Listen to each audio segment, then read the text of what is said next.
Class 7 और 8 के लिए लैंग्वेज क्वेश्चन को कहा जाता है एप्लीकेशन ऑफ लीनियर इक्वेशन।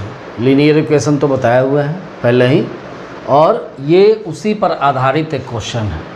तो आइए पढ़ते हैं, देखते हैं कैसे बनता है। राजू इज़ 19 ईयर्स ओल्डर माने ज़्यादा उम्र, ठीक है। इल्डर मीन्स कम हो गया, छोटा। ओल्डर मीन्स बड़ा। तो 19 बरस ज़्यादा है दैन किससे, हिज कज़न का मतलब होता है अपने चाचा के बेटा से 19 वर्ष ज़्यादा है।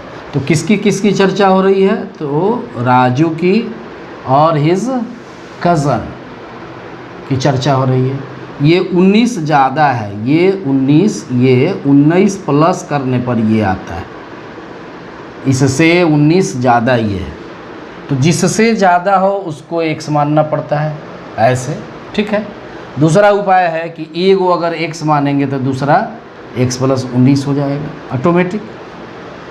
और क्या कह रहा है कि आफ्टर 5 ईयर्स, आज का उम्र जिसका जो भी हो, जैसे आज कोई 15 बरस का है तो 5 बरस के बाद वो क्या हो जाएगा, +5 करके 20 कर देंगे। तो इन्हीं दो थीम पर ही बनेगा। तो लेट, यहाँ पर राजू का उम्र नहीं मानना पड़ेगा, राजू का मानिएगा तो कज़न तब छोटा है, लेकिन जो दिया हुआ है उसी के अनुसार मानते हैं। इससे ये ज़्यादा है तो इसको मानेंगे तो इससे ही निकाल लेंगे। तो let the age of his cousin is equal to x years, therefore Raju's age, ये कितना होगा, तो इसको लिखेंगे age is equal to x plus 19 years. Okay, अब जो है क्या लिखता है बाद में, आफ्टर 5 ईयर्स। तो यहाँ पर अब देखिए, जैसे अभी मान लेते हैं कि कोई आदमी, राजू नाम का आदमी हो जिसका उम्र 30 बरस हो, 19 बरस कम होगा कज़न का, तो कज़न का उम्र कितना हो गया, तो 11 बरस हो गया। 5 साल के बाद ही कितना होगा, तो 35। 5 साल के बाद ही कितना होगा, तो 16। तो दोनों में 5 जोड़ना पड़ेगा। उसी तरह से after 5 years age of his cousin is equal to x plus 5, कोस्ट लिख दीजिए, ईयर्स लिख दीजिए। And after 5 years age of Raju, ये हो गया कितना, x प्लस 19 प्लस 5। तो इसको सॉल्व करेंगे तो x प्लस 24 ईयर्स हो गया। Okay, but according to question देखिए रेशियो दिया हुआ है इसका 2:3। मतलब पहले क्या लिखा हुआ है, Raju's is 19 years older than his son, मतलब उस after 5 years there edges will be in the ratio 2:3। तो देखिए यहाँ यहीं से पता चल जाएगा 2 और 3, तो ज़्यादा कौन हो गया, 3 वाला, कम हो गया कौन, 2 वाला। तो पहले जो लिखा हुआ है वो कज़न का लिखा हुआ है, तो यहाँ पर यही ध्यान देना है। तो their ratio is equal to 2:3। तो रेशियो का मतलब पहले कज़न, ये 2 से या 3 से हम लोग यहाँ से पकड़े। यहाँ जो है किससे तुलना किया गया है, तो कज़न का, तो इसलिए कज़न पहले हुआ है, ऐसे दोनों तरीक़े से। तो पहले क्या लिखेंगे, x प्लस 5, रेशियो का मतलब इस तरह का साइन देना पड़ता है, x प्लस 24, 2:3। और रेशियो का मतलब होता है बटा में लिख देते हैं, तो x plus 5, x plus 24 equal to 2/3। अब क्या करेंगे, इसका क्रॉस मल्टीप्लिकेशन करेंगे, तो 3x प्लस 15, 3 से ऊपर गुना और इस 2 से इधर गुना, तो 2x प्लस 48। ओके, अब इसको आगे फॉरवर्ड करेंगे, और तो ये 3x एक्स वाला इधर लाए तो 2x इधर आ गया, 15 उधर जाएगा तो 48 और -50, देयरफॉर x बराबर ये 33। x क्या है तो किसका एज कज़न, तो देयरफॉर हेंस लिखिए, एक साथ 2 बार देयरफॉर नहीं लिखना है। Hence the age of cousin is equal to 33 years and age of Raju x + 24, x का 33 आ गया, 24 हो गया, जोड़ेंगे दोनों तो 57 years, यही आंसर हो गया। तो इस तरह से सवाल को बनाते हैं, इस तरह से सवाल को आप बनाइएगा। ओके, आफ्टर 12 years, क्वेश्चन को पढ़ा जाए। After 12 years Manoj will B, Manoj होगा 3 times 3 गुना एज ओल्ड एज, उतना ही वाज 4 years एगो। ठीक है, यहाँ मनोज की चर्चा है, देयर प्रजेंट एजेज नहीं होगा, एज होगा, एक ही की चर्चा हो रही है। तो ये पढ़ने के बाद लगता है कि बड़ा भारी है, पढ़ने के बाद बहुत लगता है कि भारी है, लेकिन यहाँ देखिए किसकी चर्चा, मनोज की चर्चा हो रही है। चलिए मनोज लिख देते हैं, पहले बना नहीं रहे हैं, समझ रहे हैं, मनोज लिख दिए। अब इस मनोज के बारे में क्या कहा जा रहा है कि आफ्टर 12 years, 12 बरस के बाद, तो अभी जो उम्र होगा मनोज का, मान लेते हैं अभी प्रेजेंट, 1 मिनट के लिए मान लिया जाए, सपोज कीजिए ऐसा करते हैं, तो 12 बरस के बाद कितना हो जाएगा, x + 12। जैसे अभी कोई बच्चा अगर 10 बरस का है तो 12 बरस के बाद 10 + 12 मतलब 22 बरस का हो जाएगा। और 4 बरस देखिए तो 12 years after 12 years Manoj will be 3 times। ठीक है, मनोज तिगुना होगा age old age he was 4 years एगो। अभी 4 बरस पहले की बात हो रही है, तो 10 बरस का बच्चा 4 बरस पहले कैसे कितना उम्र का होगा, तो 4 घटा देंगे तो 6 बरस का होगा। तो ये जैसे समझे वैसे ही यहाँ x अभी का उम्र मान लेना है, तो 12 बरस बाद में x + 12 हो गया, और 4 बरस पहले x - 4 हो गया। ठीक है, तो अब इसको फिर लिखते हैं आफ्टर 12 years, 12 years तो x + 12 ये हो गया उम्र। मनोज विल भी होगा, मनोज होगा मतलब होगा, तो होगा का मतलब ये बराबर हो जाएगा। ठीक है, 3 times तिगुना किसके, 4 बरस पहले के उम्र के, तो 4 बरस पहले का उम्र क्या है ये। ठीक है, तो ये इक्वेशन बना अकॉर्डिंग टू क्वेश्चन, ये इक्वेशन बना। तो इसी चीज़ को ठीक से लिख लेना है। ठीक से कैसे करेंगे, लिखेंगे तो लेट, ये प्रेजेंट एज मान लेंगे पहले, इसको इसकी ज़रूरत नहीं है, समझाया है, ये अभी नहीं लिखेंगे, यहाँ पर लिखेंगे let present as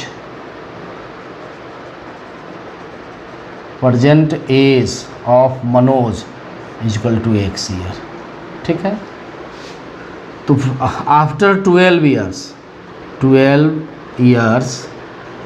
his age will be, चाहे एज बराबर लिख देते हैं x + 12 years। Okay, 4 years ago his age, ये कितना होगा x - 4, सॉरी। अब अकॉर्डिंग टू क्वेश्चन ही समझाए हैं, समझे हैं आप, तो इसको सॉल्व कर लेना है।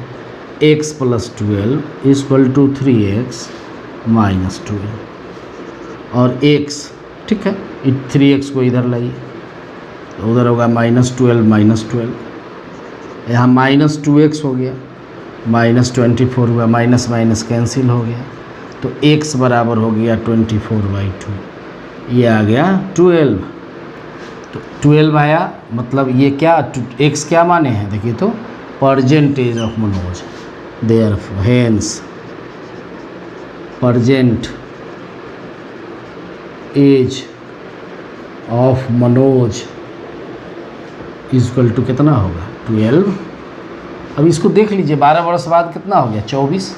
इसको सवाल को 12 बरस बाद 24 होगा, 4 बरस पहले 8 होगा, तो 8 तिगुना हो गया कि नहीं, तो सवाल आपका सही हो गया। तो इस तरह से करके इसको समझ के बनाएंगे, स्क्रीनशॉट लेके इसको लिखेंगे। एक और फ्रैक्शन की चर्चा है, तो लिखते हैं फ्रैक्शन। फ्रैक्शन में क्या होता है, तो न्यूमरेटर, और दूसरा क्या होता है डिनोमिनेटर।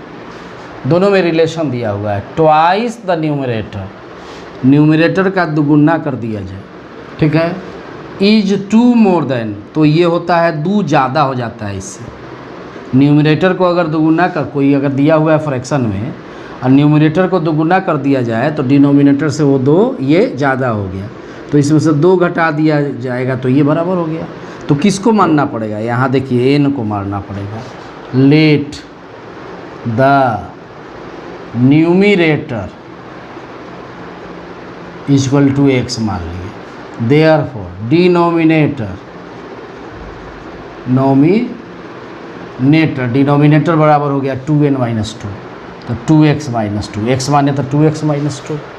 ओके, अब जो है इसको फ्रैक्शन क्या हो जाएगा, सो देखिए फ्रैक्शन इक्वल टू होगा न्यूमरेटर बटा डिनोमिनेटर।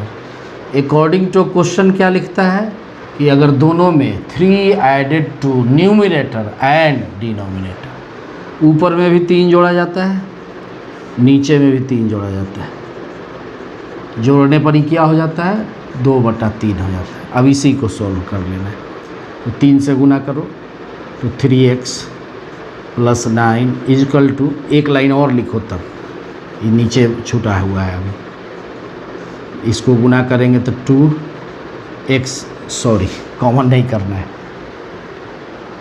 यहाँ 2x होगा + 1 होगा बराबर 2/3। फिर इसको सोल्व करेंगे, अब क्रॉस मल्टीप्लिकेशन कर दें, तो इसमें ऐसे x वाला जो ज़्यादा होता है उसको पहले लिखना चाहिए, लेकिन कोई बात नहीं है, किसी को पहले लिखिए। तो 3x + 9 4x 2, तो ये 3x minus 4x 2 minus 9। Okay, इसको आगे बढ़ाएंगे और -x इक्वल टू हो जाएगा -7, देयरफॉर x इक्वल टू 7। तो ये न्यूमरेटर इक्वल टू हो गया 7 और डिनोमिनेटर ये निकालेंगे तो देखिए denominator 2x minus 2, 2x minus 2, तो 2 × 7 - 2, तो 14 माइनस 2 कितना हो गया 12। हेंस फ्रैक्शन जो होगा न्यूमरेटर ऊपर तो 7 हो गया और बटा 12, यही आंसर हो गया। अब इसको आंसर को चेक कर लेते हैं, ट्वाइस द न्यूमरेटर तो 14 हो गया, 2 इज 2 मोर देन, तो 14, 12 से 2 ज़्यादा हो गया तो सही है। इस तरह से हम लोग चेक भी कर लेंगे। ओके, अगला क्वेश्चन, डिवाइड 150 into 3 पार्ट्स। 150 यहाँ समझने के लिए लिख रहे हैं, यहाँ इधर लिखते हैं, डिस्टर्ब नहीं होंगे। और ये 3 भाग में बांट देना है, 1 2 और 3 भाग में बांटना है, ठीक है। ये फर्स्ट हो गया, ये सेकंड हो गया और ये थर्ड। बांटना कैसे है, such that the second number ये हो गया is 5th 6th। 5th 6th का मतलब 5/6, 5th 6th का मतलब 5/6 द फर्स्ट। अब फर्स्ट तो पता नहीं है, यहाँ पर लिखेंगे क्या फर्स्ट, तो फर्स्ट तो पता नहीं है। सेकंड नंबर इज माने बराबर है, second number is equal to, is मतलब बराबर है 5th 6th ऑफ फर्स्ट। तो फर्स्ट यहाँ पता रहता तो लिख देते तो निकल जाता, तो फर्स्ट नहीं पता है। एंड द थर्ड के सामने फिर थर्ड थर्ड नंबर इज मतलब बराबर है क्या 4/5। 4/5 कौन चीज़ का? सेकेंड, यहाँ सेकेंड। तो फर्स्ट पता नहीं है, तो फर्स्ट को अगर x मान लिया जाए तो यहाँ x लिखा जाएगा। अब ये सेकेंड कितना आ गया? 5x/6 आ गया। तो यहाँ पर सेकेंड क्या हो जाएगा? 5x/6 हो गया। और तीनों को जोड़ेंगे तो 150 हो जाएगा। तो थीम यहाँ मतलब यहाँ जो है अकॉर्डिंग टू क्वेश्चन इतना हो गया क्या? पहला हो गया x, दूसरा हो गया 5x/6, तीसरा हो गया 4/5 गुने 5/6 x। यहाँ पर तो ये कट के छोटा हो जाएगा, तो पहले ही छोटा कर लेंगे, पहले छोटा कर लेते हैं तब लिखते हैं, ठीक है। तो लेट, अब पहला दूसरा तीसरा में किसको मानना पड़ा? पहला को, तो कंडीशन के हिसाब से मानना पड़ता है। तो let the first number is equal to x, therefore second number is equal to 5 लिखा हुआ है 5/6 मतलब 5/6 इंटू x। और थर्ड नंबर क्या हो जाएगा? And third number is equal to हो जाएगा सेकेंड, ये 4/5 ऑफ सेकेंड। तो सेकेंड हो गया 5/6 x, 5 से 5 करता हूँ, ये 2 दूनी 4 और 2 तिया 6, तो ये आ गया 2/3 x। ये सब समझने के लिए उधर है, तो प्लस 2/3 x, यही बराबर 150 हो गया। इसी को सॉल्व कर देंगे, आंसर निकल जाएगा। तो इसका एलसीएम कितना हो गया? 6 हुआ। यहाँ आ गया 6x, यहाँ आ गया 5x, यहाँ पर आएगा 4x इक्वल टू, ये आता है आपको जो बटा का जोड़, 1 से भाग देंगे 6 आएगा तो 6x, 6 से भाग देंगे 1 आएगा तो 5x, 3 से भाग देंगे 2 आएगा तो 2 दूनी 4x। अब इसको जोड़ लीजिए, 6 5 11 4 15x बराबर होगा 150 गुने 6। देयरफॉर x बराबर 150 गुने 6 बटा 15, 15 से ही 10 मतलब कट गया, 10 छक 60। तो x क्या माने थे? देयरफॉर फर्स्ट नंबर, ये रफ किए थे, number is equal to x बराबर 60। Second number is equal to, देखिए यहाँ 5/6x, 5/6x तो 5/6 गुने 60, 6 10 60, 10 बचे तो 50 हो गया। अब third number is equal to हो जाएगा, देखिए कितना आया? 2/3x, 2/3x तो 2/3 और गुने 60, 3 से हो जाएगा 20, 20 दूनी कितना हो गया? 40। अब जोड़ लीजिए 60 50 110 और 40, 150 हो गया। तो आंसर निकल गया। तो इस तरह से आप जो है इस और सवाल सब अपना बनाएंगे, इसी तरह से और सब सवाल बनाएंगे। Okay, thank you.